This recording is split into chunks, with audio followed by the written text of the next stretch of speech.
네, 여러분 안녕하세요. 스몰 브랜드의 힘을 보여주는 스브파 유튜브 채널을 운영하고 있는 박효철입니다. 배달이 가능한 냉면 브랜드를 아시나요? 월 매출만 1억 2천을 넘는다고 하는데요. 냉면쟁이 고깃군의 김정훈 대표님을 모셨습니다. 대표님 안녕하세요. 예, 안녕하세요.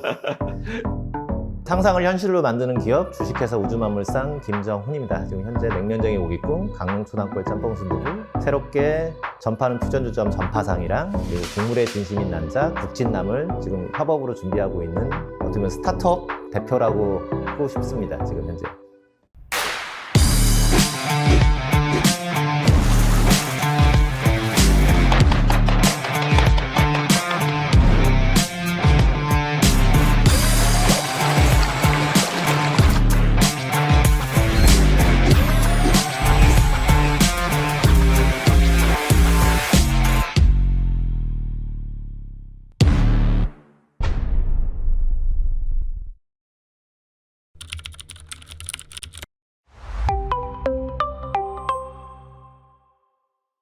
대표님 브랜드 이름들이 다 재밌어요. 전파상, 그리고 또 냉면쟁이 고깃군, 그리고 또 아까 말씀하셨던 또 브랜드가 어떤 거였죠? 그 국물의 진심인 국물의 남자, 진심인 남자. 국진남도 있고요.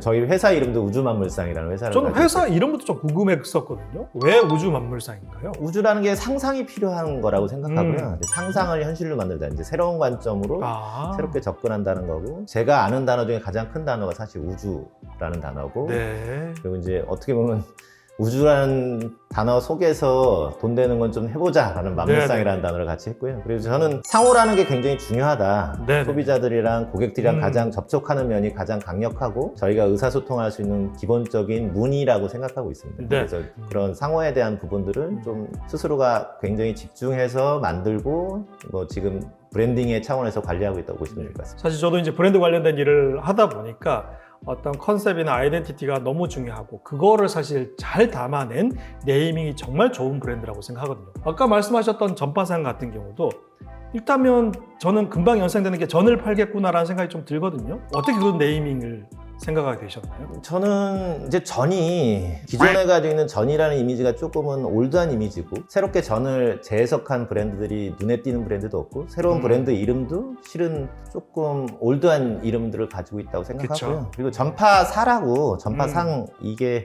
그 MZ 세대들은 사실은 모를 수 있는 이름이지만, 상호지만 저희한테는 제가 어렸을 때 TV 고장 났을 때 한번 혹시나 안 나오면 어떡할까 싶어서 그걸 들고 뛰어갔던 기억이 났거든요. 그래서 네네네. 조금은 전을 좀 힙하게 좀 풀어보자라는 개념으로 전을 파는 퓨전주점에서 전파상이라고 이름을 적어봤습니다. 그래서 사람들이 어떤 전에 대한 개념들을 좀 다시 좀 재해석할 수 있는 시간이 되었으면 하는 생각으로 한번 짓게 만들었습니다. 네.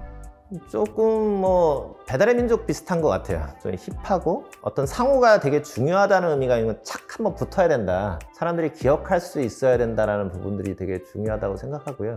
제가 상호 하나 잘 만들어서 좀 비싸게 팔아봤던 경험도 있고, 상호는 때로는 사람을 뜨겁게 만들기도 하고 사람들한테 가장 기억되게 만드는 가장 중요한 의미다. 그러니까 뭐 노자에서 이름을 불러줬을 때부터 존재하게 만드는 것처럼, 그러니까 저희가 전파상이라는 브랜드도 실은 1년 반 정도 전에 상표 출원을 했고 지금 이제 등록으로 넘어갔거든요. 등록됐거든요. 이제 그런 부분들에 대한 접근들은 필요하다는 생각은 갖고 있습니다.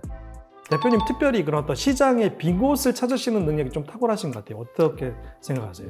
저는 냉면 같은 경우에도 저라면 그거에 서서 먹지 않을 거다. 근데 이왕이면 그 매장에서 먹는 것보다 더 가치 있는 냉면을 먹을 수 있다고 하면 충분히 시장에서 주도권을 잡을 수 있다고 생각을 했고요. 네. 그러니까 주변에서 배달 냉면은 안 된다라고 다들 그렇게 이야기하더라고요. 불어서 안 돼. 네. 그거 어떻게 되냐고. 근데 그러면 안 불게 하면 되지. 시원하게 보내면 되지. 시장에 어떻게 보면 더 열릴 수 있는 흐름이 될 수 있겠다는 판단을 했고요. 사실 뭐 200호점이라는 것들이 말해주듯이 사람들이 기존에는 몰랐지만, 냉면을 배달할 생각을 못했지만 일단 그게 가능하다는 걸 아니까 저만 해도 그렇게 땀 뻘뻘 흘리면서 이렇게 기다리면서까지 먹고 싶진 않은데 그냥 집에서 편하게 먹을 수 있다고 하면은 배달을 시킬 것 같거든요.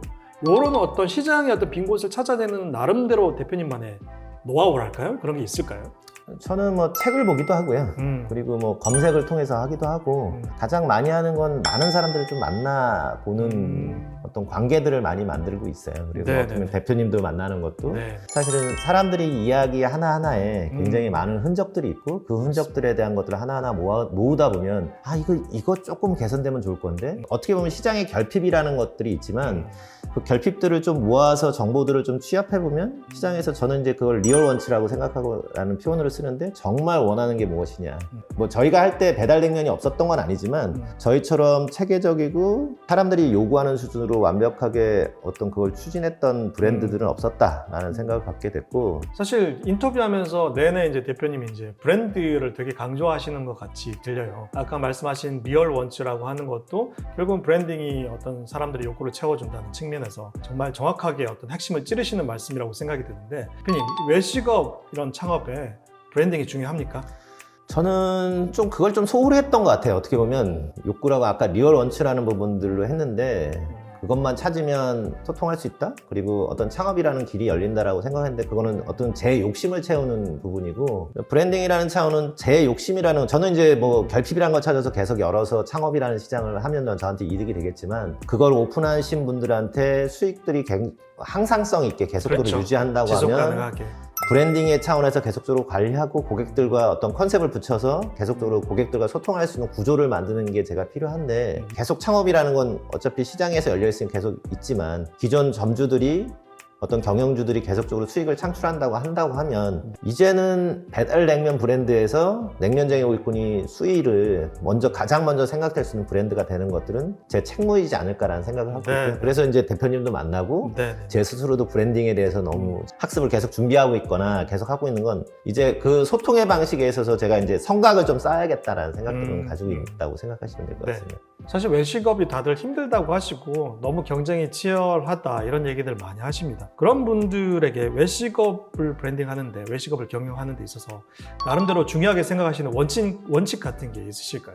일단 본인이 결이 맞냐라는 생각을 좀 하셨으면 좋겠다는 생각이 있고요. 그리고 저는 어떻게 보면 외식업자는 아닌 것 같아요. 족발을 아무리 잘 쓰려고 노력을 해도 족발이 잘 쓸리지가 않더라고요. 그리고 주변에서도 저희 와이프마저도 오빠는 식당 하면 안 된다라는 말도 하고 자기가 잘할 수 있는 일 강점지향적으로 일을 하는 것들이 필요하고 본인이 잘하는 일들을 더 집중하는 것들이 본인이 성공하고 오래 지속적으로 계속할 수 있는 일이 중요하다고 생각하고요. 그리고 이제 사업을 한다는 건 저도 잘 못했던 일이지만 글을 쓴다는 것들은 먼저 본인들이 생각하는 것들은 필요하다는 생각을 갖고 있습니다. 대표님처럼 이제 매 눈으로 시장을 바라보시는 입장에서 요즘 뜨는 그런 어떤 브랜드, 트렌드 이런 것들이 혹시 있을까요? 어떤 힌트를 주실 만한? 저는 좀 힙하게 좀 바라봐야 된다고 생각을 해요. 뭐 일식에 대한 문화들도 좀 많이 들어오고 제가 이제 전파상이라는 것도 이제 기본적으로 전파상이라는 걸 컨셉을 잡았을 때 그걸 같이 하는 친구한테 너가 신주쿠 가서 일본 주점을 인수했어. 그리고 거기에 전이나 한국 음식을 가지고 거기에 오픈한 거야. 너는 일본에 있다고 생각을 해. 그래서 사람들한테 그런 일본에 있는데 신주쿠에 한국식 음식점이 있다라고 생각하는 전체적인 사고의 방식이나 스토리라인을 그렇게 구축하고 해라. 그러니까 저는 기존에 있는 음식 중에 예상되지 않는 다른 관점에서 접근했다는 게 필요하다고 생각하고 잘 될지 안 될지는 아직 모르겠지만 근데 제가 냉면쟁이 일꾼이라는 브랜드를 처음 했을 때도 안 돼. 그런 거는 있을 수가 없어. 근데 어떻게 보면 안 된다고 하는 건 보고 되게 만들면 되는 거지 라는 제 고집이나 그런 것들이 있는데 시장에서는 사실은 그게 원하는 그림이 있다고 하면 그리고 그거에 관련된 좋은 힌트들은 여러 매장에서 개별 매장에서 좋은 힌트들이 많이 있다라는 생각을 하고 있고요. 그런 접근을 통해서 냉면쟁이 일꾼, 강릉수단골 짬뽕 순두부 그리고 이제 국물의 진심인 남자 국진남 그리고 뭐 지금 준비하고 있는 전파상 이런 것들은 좀 힙하게 좀 다른 관점으로 하고 있고요. 그리고 외식업으로 바라보지 않았으면 좋겠다는 생각을 하고 있어요. 그리고 이제 뭐 온라인 매장도 중요하고 배달 시장에 대한 것도 중요하고요. 저는 더 나아가서는 스마트 스토어나 밀키트 시장 뭐 이런 것들도 충분히 가능하다라고 생각하고 있고 저희가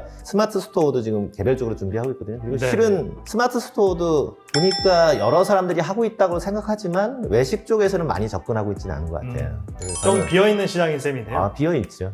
그리고 특히 외식업자들은 가맹이나 이런 쪽에 포인트를 많이 두지 스마트 스토어나 이런 온라인 판매나 이런 거에 대해서 좀 집중하지 않고 대부분이 그걸 집중하는 분들은 공장이나 아니면 도매업자들이 그걸 준비하고 있어서 소비자의 마인드는 공장이나 도매업자의 마인드가 아니거든요. 외식업의 마인드로 접근하는 것들이 필요하다고 생각하고 제가 우주 딜리버리라고 스마트 스토어를 좀 운영하고 운영하고 있는데 한 4개월, 5개월 되는데 저희가 좀 다른 관점으로 좀 컨셉을 잡아서 해보고 있는데 그래도 집중하지 않음에도 불구하고 한 월 1,000만 원 정도 매출이 나오더라고요. 그래서 이것 봐라 라고 네. 생각을 하고 있고 저희가 냉면쟁이 국군에서 이제 매운 냉면을 좀 준비하고 있거든요. 그래서 이제 뭐 이름이 이게 상표 등록이 될지는 모르지만 열라맵냉이라고 좀 매운 냉면 밀키트를 열라맵냉. 열라맵냉, 둘라맵냉도 했다가 상표 출원했는데 될지는 모르겠지만 네. 조금 저는 사람들한테 착 붙는 상호에 맞습니다. 대한 예. 그런 것들을 좀 많이 생각하고 있고 주로 네. 그런 상상들을 많이 하고 있는 입장이에요. 그래서 네네. 간혹 이제 상상하는 걸 현실로 만드는 거에 대해서 재밌어 하거든요. 옛날에 사회복지 했을 때도 이제 마라톤 행사 한 2,000명 넘는 행사를 기획한 적도 있는데 네. 예산 한 푼 없이 그런 걸 한번 했었고 좀 엉뚱한 상상을 했죠. 원래 기획자셨네요. 네. 조금 엉뚱했죠. 그때 사회복지 했을 때도 그건 여담이지만 행사의 성공 여부는 뭐냐? 그래서 KBS 9시 뉴스 나오는 게 성공이다. 아, 네. 뭐 사회복지 마인드는 아니었죠. 그래서 근데 KBS 9시 뉴스에 나왔고 예산 한 푼도 없이 외부 예산을 가지고 행사를 치렀으니까. 근데 이제 네. 외식업도 똑같다라는 생각을 들어요. 그런 상상들이나 그리고 이제 제가 이 사업을 했을 때 예산이 금전적으로 투자가 엄청났냐. 근데 사실은 금전적으로 제가 제 돈이 들어간 거는 솔직히 말해서 거의 없었던 것 같아요. 사람들의 결핍이나 이런 것들을 건드렸고 그걸 가장 중요한 것 중에 하나 외식업자들한테도 그런 말씀을 드리고 외식업자를 떠나서 사업하는 사람들, 장사하는 사람들한테 그 말을 하고 싶은 건 대표님이랑 마찬가지로 글을 쓰는 것들은 상당히 필요하다. 네. 자기의 내용들을 글로 써서 표현하고 페이스북이 되든 블로그가 됐든 뭐가 됐든 간에 그걸 글로 써서 자기의 생각들을 정리하고 사람과의 소통하는 방식을 만드는 것들은 굉장히 중요하다고 생각하고요. 그리고 네. 저도 블로그를 통해서 영업을 했었는데 지금 좀 안 쓰고 있긴 하지만 글을 쓰면 그 글은 제가 자고 있는 동안도 계속 일을 하고 있거든요. 맞습니다. 그리고 내가 전화를 받을 수 있을 때 전화를 네, 하고 네. 그러니까 저는 누구한테도 사업을 한다고 하면 글을 쓰라라고 얘기를 해요.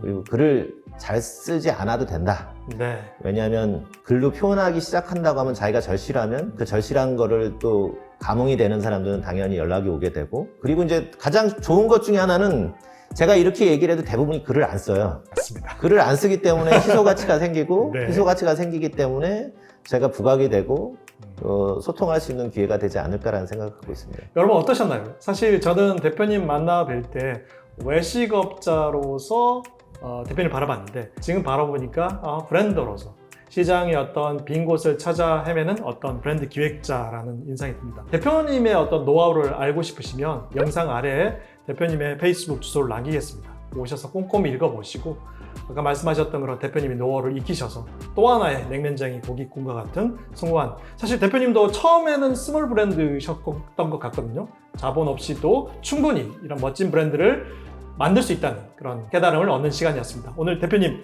저희 스몰 브랜드에 어떤 정말 도움이 되시는 여러 말씀해 주셔서 너무 감사합니다. 초대해줘서 너무 감사합니다. 저희는 또 다음 시간에 여러분 좋은 브랜드로 찾아뵙겠습니다. 오늘 함께 해주신 여러분 감사합니다. 감사합니다.